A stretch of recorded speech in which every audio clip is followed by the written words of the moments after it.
You are listening to Killer. This is case number 32, Jennifer Dulos. Lock your doors, bolt your windows, and turn off the lights. We're about to begin.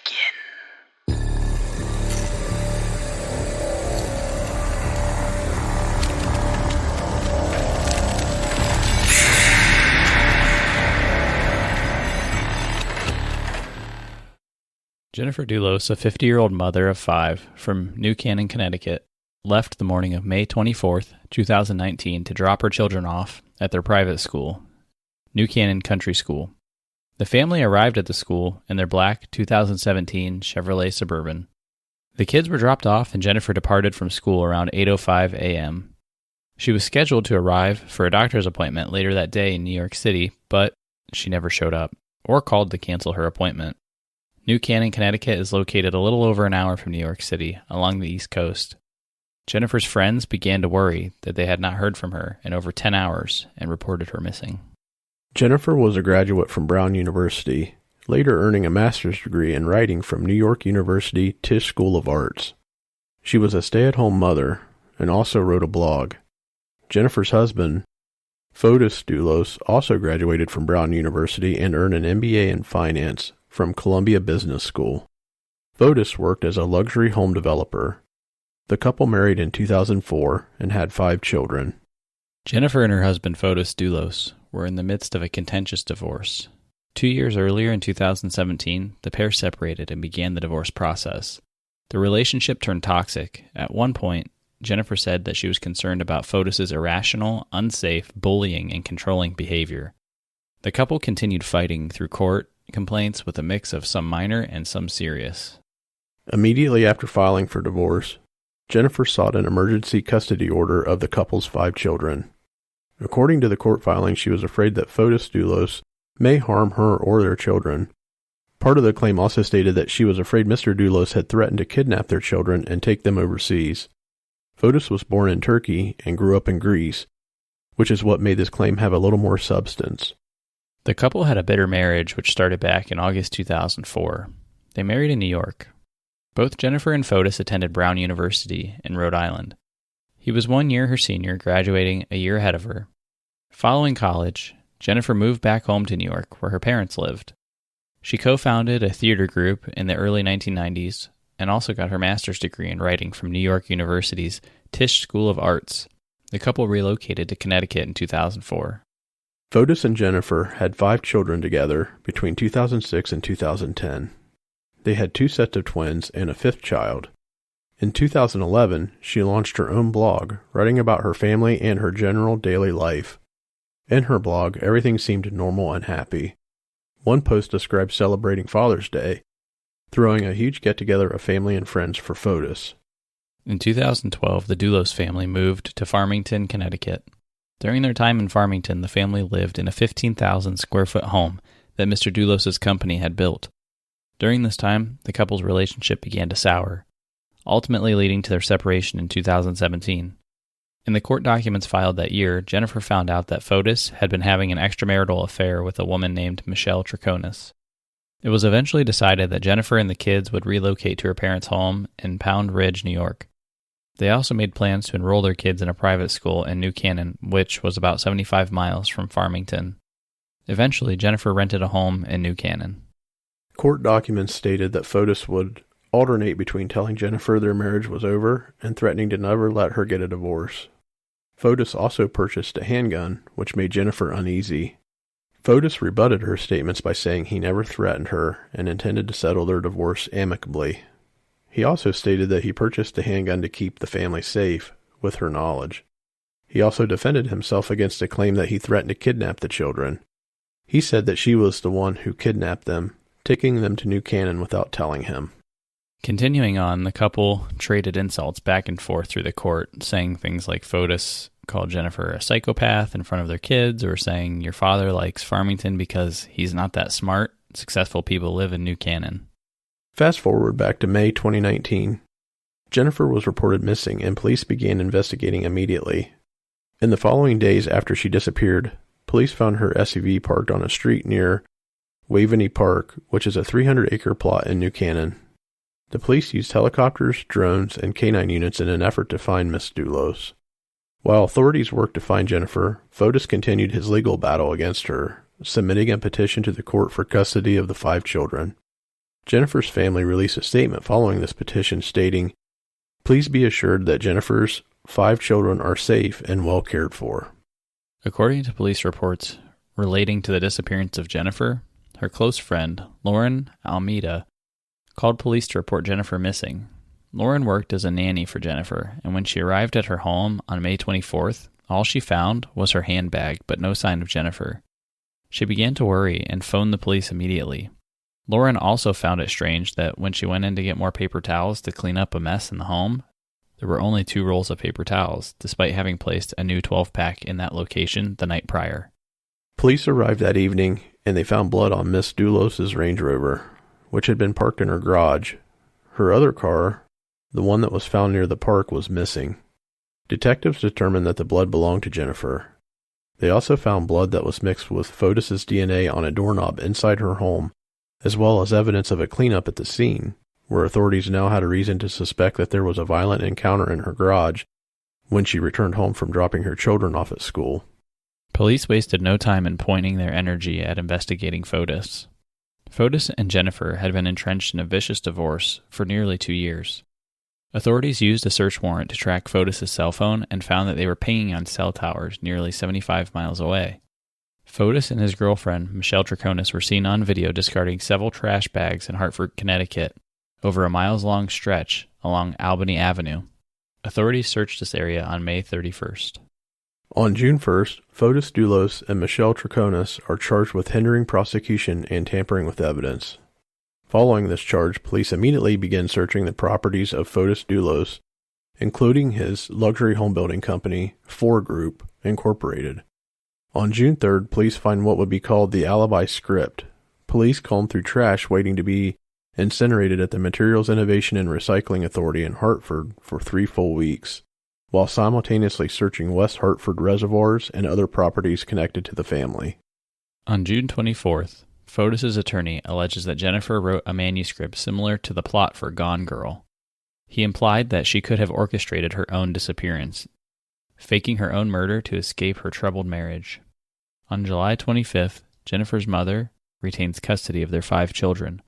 On September 4th, Fotis is arrested and charged again with tampering with evidence. He is later released. On September 5th, Michelle Troconis turns herself in on the same charges and is also released.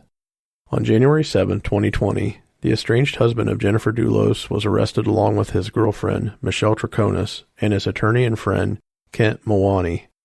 Fotis was facing counts of murder, felony murder, and kidnapping in the disappearance of Jennifer Dulos on May 24, 2019. Michelle and Kent were facing charges of conspiracy to commit murder. Bail was set at $6 million for Fotis and $2 million for Troconis. In the arrest warrant, it alleged that Fotis killed his wife in her garage between 8:05 a.m. and 10:25 a.m. Then he tried to clean the scene with paper towels and other supplies from the home. It also detailed what was mentioned earlier. His cell phone data and video footage showed Fotis and Michelle acting in a form of cover-up. The pair were seen dumping black plastic bags filled with evidence in trash cans in Hartford, Connecticut. The evidence recovered was a blood-stained sponge, plastic zip ties, and what appeared to be cut clothing and undergarments with a blood-like substance.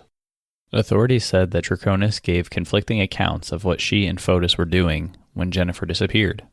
Authorities also uncovered what they referred to as the alibi scripts in a trash bin outside of Fotis Dulos' business. The scripts contained hour-by-hour increments of what they did that day, excluding the trip to Hartford, according to the police. Kent Mawani was also mentioned in the scripts, and phone records showed that Fotis contacted Kent once the night before her disappearance, and again around the time that he was in Hartford. Police say when Kent was questioned, he initially denied having contact with Fotis, then stated that he did not remember. 2 days after being arrested, Fotis and Michelle both were released on bond. The 52-year-old Fotis Dulos was placed on house arrest following his release. On January 28th, Fotis Dulos hooked a hose up to the tailpipe of his car in the garage of his Farmington, Connecticut home. He then proceeded to poison himself with carbon monoxide. Authorities would find Dulos unresponsive in his car after receiving a call to check on his well-being as he was late for a court appearance. Police saw he was in medical distress, forced entry into his vehicle, and began performing CPR. He was airlifted to Jacobi Medical Center and pronounced dead 2 days later. It had been about 250 days since Jennifer went missing. Fotis had written a suicide letter that would be released by his attorney a few days later. The following is a letter left by Fotis Dulos dated January 28th, 2020. All, if you are reading this, I am no more. I refuse to spend even an hour more in jail for something I had nothing to do with. Enough is enough. If it takes my head to end this, so be it. I want it to be known that Michelle Traconis had nothing to do with Jennifer's disappearance, and neither did Kent Mawhinney. I ask the state to let them free of any such accusations. I also ask the state to stop harassing my friends. They are honorable people. Please let my children know that I love them. I want to do anything to be with them, but unfortunately, we all have our limits. The state will not rest until I rot in jail. My attorney can explain what happened with the bags on Albany Avenue. Everything else is a story fabricated by the law enforcement. I want to thank all my family and friends that stood by during this difficult time. I'm sorry for letting you down and not continuing the fight. Fotis. The case remains unsolved to this day. On August 11th, 2020, the attorneys representing Fotis Dulos' estate are now petitioning the court to declare Jennifer dead. There is a retirement account with $194,000 in it. The estate law requires the money to go to his wife. The interesting thing that came of this filing is that the estate attorney, Christopher Hugg, mentioned that she was likely dismembered, but did not provide information to back up his claim. So now's the time where Craig and I are going to go through and break this down bit by bit. So let's start there at the end. So recently there was a court filing, and in it the attorney suggests that Jennifer was dismembered, and nothing I had read or researched up to that point had made any suggestion of that. And that was kind of an interesting revelation. However, I mean, if you're following kind of the way that like Fotis was hiding things and doing things, it's not necessarily a stretch, but I thought that was a little bit interesting in the fact that, you know, just kind of randomly comes out in this estate fight, you know. What do you make of that? Yeah, definitely. And I'm not sure why the estate attorney would even mention the fact that she was dismembered. I mean, he's only representing Fotis Dulos on the fact or on the matter of his estate, the financial retirement account or whatever. So why would he throw out there that she must have been dismembered unless he's just speculating? Yeah, I think it may have to do. So they're petitioning to call her dead, and I'm guessing that it has to do with essentially saying you're never going to recover the body, so just do it now.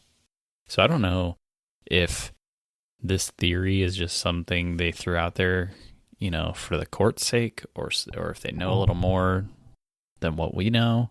But I would have to assume that there's some level of confidence that that's the case. I don't think you throw out an accusation like that for somebody who's been, you know, missing for quite some time. You know, their family and friends are still around, her children. Like, I don't think you just throw that one out there without having something to back that up. But if you do, you're extremely reckless and irresponsible. Right. And then what do you think of his letter? I've always been of the thinking that if somebody is accused of doing something like this, killing somebody, dismembering them, doing whatever, doing something just really, really egregious, that when they submit a suicide letter, you know, vehemently stating that they had nothing to do with it, I kind of don't believe them. Oh, I don't believe him one bit. Like, what's really interesting here is he says in here, I had nothing, in all caps, to do with, right? To do with this. And when he says that, he then says, you know, basically, I'm going to kill myself, but I had nothing to do with this. But hey, you know, my friends, Michelle and Kent, they didn't have anything to do with this either. Well, okay, so if you had nothing to do with this, then how do you know that the other two had nothing to do with it, but then you're willing to kill yourself? If you truly had nothing to do with it, you wouldn't want to kill yourself over this, right? I would say no. I mean, if it's something that I didn't do, I would fight until the end. I mean, he says that he's not going to spend another hour in jail rotting, but still, rotting in jail until you can prove your innocence is a lot better than going out in the garage and sucking on the exhaust pipe. Well, and this family was well-to-do, They had a successful luxury home building business, multiple houses, multiple, nice vehicles and things like that. And so it's not like he didn't have the means to put up a little bit of a legal fight for some period of time. I don't know how much cash he had available to him and, how many assets he wanted to sit there and liquidate to fight this. But if anybody had the ability, he did. So it's just interesting in the fact that he was willing to, sacrifice his own life. But what that tells me is, dude was guilty as hell. He just didn't want his girlfriend to get in trouble. So he decided to try and end it as quickly as possible, knowing that ultimately he was going to be found guilty and convicted. No, I 100% completely agree. And this was a completely new case to me. I hadn't read any of the details until we covered it this morning, but is there still an investigation open? Are they still looking into Michelle and Kent? Yeah, there's still, the investigation's still open. Michelle, I believe she was due in court sometime over the summer, but she was able to delay that appearance because of COVID-19. So she didn't have to go to court, but she's due back soon. And I saw a latest update was I think they're dropping a charge against her, but continuing another charge. Or that might only be I'm sorry, I might be speaking out of turn here. It may be a condition of her current arrangements for house arrest.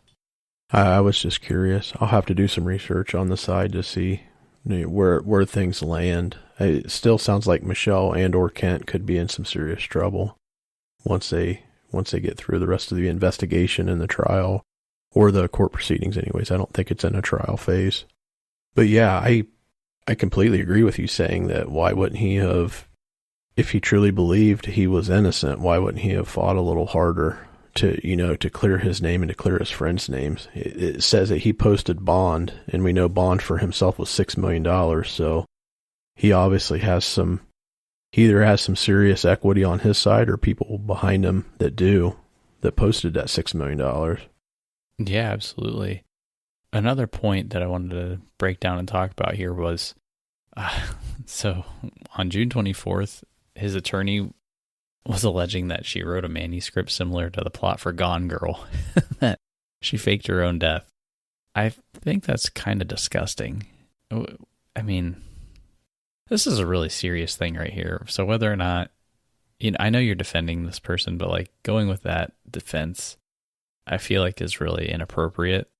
And that just, to me, it didn't sit well. How'd you take that?